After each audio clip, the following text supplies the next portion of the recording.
Prajwal case ಬಗ್ಗೆ ಅಥವಾ pen drive case ಬಗ್ಗೆ ಕೊನೆಗೂ ಕೂಡ ಮೌನ ಮುರಿದಿದ್ದಾರೆ ಮಾಜಿ ಪ್ರಧಾನಿ ದೇವೇಗೌಡರು. ಇದೀಗ ಪ್ರಜ್ವಲ್ ಕೇಸ್ನಲ್ಲಿ ದೇವೇಗೌಡರು ಮೊದಲ ಪ್ರತಿಕ್ರಿಯೆ ಕೊಟ್ಟಿದ್ದಾರೆ.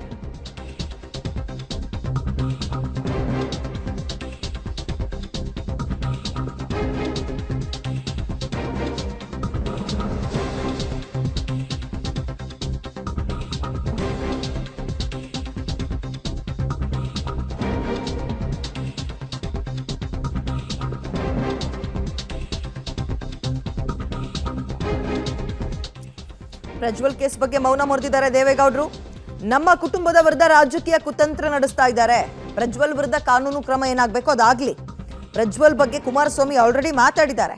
ನಾನು ಜೂನ್ 4ನೇ ತಾರೀಕು ಎಲ್ಲವನ್ನ ಮಾತಾಡ್ತೀನಿ, ಅಂದ್ರೆ ರಿಸಲ್ಟ್ ದಿನ ಮಾತಾಡ್ತೀನಿ ಅಂತ ಹೇಳಿದ್ದಾರೆ. ಬೆಂಗಳೂರಿನಲ್ಲಿ ಮಾಜಿ ಪ್ರಧಾನಿ ದೇವೇಗೌಡರ ಹೇಳಿಕೆ ಇದು. ಹಾಗೆ ನೋಡೋದಾದ್ರೆ ಇವತ್ತು ಅವರ ಹುಟ್ಟುಹಬ್ಬ ಇವತ್ತಿದೆ, ದೇವೇಗೌಡರ ಹುಟ್ಟುಹಬ್ಬ.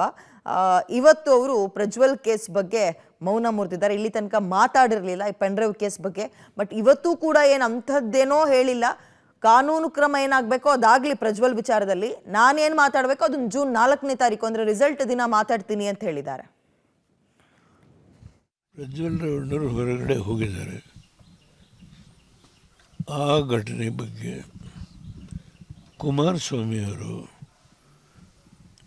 ಇಡೀ ನಮ್ಮ ಕುಟುಂಬದ ಪರವಾಗಿ ಕಾನೂನು ಏನಿದೆಯೋ, ಈ ದೇಶದ ನೆರೆದ ಕಾನೂನು ಏನಿದೆಯೋ ಆ ಕಾನೂನನ್ನು ಒಂದು ವ್ಯಾಪ್ತಿನಲ್ಲಿ ಏನೇನು ಕ್ರಮ ತಗೋಬೇಕು ತೆಗೆದುಕೊಳ್ಳೋದು ಸರ್ಕಾರದ ಜವಾಬ್ದಾರಿ ಹೇಳಿದ್ದಾರೆ. ಈ ಮಧ್ಯೆ ಇದಕ್ಕೆ ಒಳಗೊಂಡಿರ್ತಕ್ಕಂಥ ಅನೇಕ ಜನ ಇದ್ದಾರೆ. ಇದರಲ್ಲಿ ನಾನು ಅವರ ಯಾರ ಹೆಸರನ್ನು ಹೇಳಲಿಕ್ಕೆ ಹೋಗಲ್ಲ. ಇದರಲ್ಲಿ ಯಾರ್ಯಾರು ಈ ಒಂದು ವಿಷಯದಲ್ಲಿ ಇನ್ವಾಲ್ವ್ ಆಗಿದ್ದಾರೆ ಅವರೆಲ್ಲರ ಮೇಲೆ ಕ್ರಮ ತಗೋಬೇಕು. ನ್ಯಾಯ ಜನತೆಗೆ ಸಿಗಬೇಕು. ಯಾವ ಹೆಣ್ಮಕ್ಳು ಇದರಿಂದ ಅಪಾಯಕ್ಕೆ ಸಿಕ್ಕಿದ್ದಾರೆ ಅವರಿಗೆಲ್ಲ ಪರಿಹಾರ ಕೊಡಬೇಕು. ಇದೆಲ್ಲ ವಿಷಯವನ್ನು ಕುಮಾರಸ್ವಾಮಿ ಬಿಡಿಸಿ ಹೇಳಿದ್ದಾರೆ. ನಾವು ಪ್ರಜ್ವಲ್ ಬಗ್ಗೆ ಕ್ರಮ ತೆಗೆದುಕೊಳ್ಳೋದ್ರ ಬಗ್ಗೆ ಯಾವ ತಕರಾರಿಲ್ಲ. ಈಗ ರೇವಣ್ಣವ್ರ ಬಗ್ಗೆ ಏನು ನಡೀತಾ ಇದೆ ಅನ್ನೋದ್ರ ಬಗ್ಗೆ ಕೋರ್ಟಲ್ಲಿ ಏನೇನು ನಡೀತಾ ಇದೆ ಅನ್ನೋದನ್ನು ನಾನು ಅದ್ರ ಬಗ್ಗೆ ಕಾಮೆಂಟ್ ಮಾಡಲ್ಲ. ರೇವಣ್ಣವ್ರ ಬಗ್ಗೆ ಮಾಡಿರೋ ಅದು ಈಗಾಗಲೇ ರಾಜ್ಯದ ಜನತೆಗೆ ಗೊತ್ತಾಗಿದೆ ಯಾವ ರೀತಿಯ ಕೇಸನ್ನು ಸೃಷ್ಟಿ ಮಾಡಿದ್ದಾರೆ. ಒಂದು ಕೇಸ್ ಮುಗಿದು ಬೇಲ್ ಕೊಟ್ಟಿದ್ದಾರೆ, ಇನ್ನೊಂದು ನಾಡಿದ್ದು ಜಡ್ಜ್ಮೆಂಟ್ ಇದೆ ಸೋಮವಾರ. ಅದು ಕೂಡ ಹೇಗೆ ನಡೀತು ಅನ್ನೋದ್ರ ಬಗ್ಗೆನೂ ನಾನು ಮಾತಾಡಲಿಕ್ಕೆ ವಿಶ್ಲೇಷಣೆ ಮಾಡಲ್ಲ. ಆದರೆ ಕುಮಾರಸ್ವಾಮಿಯವರು ಖಂಡತುಂಡವಾಗಿ ಈ ಘಟನೆಯ ಬಗ್ಗೆ ಯಾರನ್ನೂ ಸ್ಪೇರ್ ಮಾಡಬೇಕಾಗಿಲ್ಲ ಹೇಳಿದ್ದಾರೆ. ಈಗ ಹೆಚ್ಚಿನ ಡೀಟೇಲ್ಸ್ ನಮ್ಮ ಪ್ರತಿನಿಧಿ ಶ್ರೀನಿವಾಸ್ ನೀಡ್ತಾರೆ. ಶ್ರೀನಿವಾಸ್, ಕೊನೆಗೂ ಕೂಡ ದೇವೇಗೌಡರು ಈ ಪ್ರಕರಣದಲ್ಲಿ ಮೌನ ಮುರಿದಿದ್ದಾರೆ.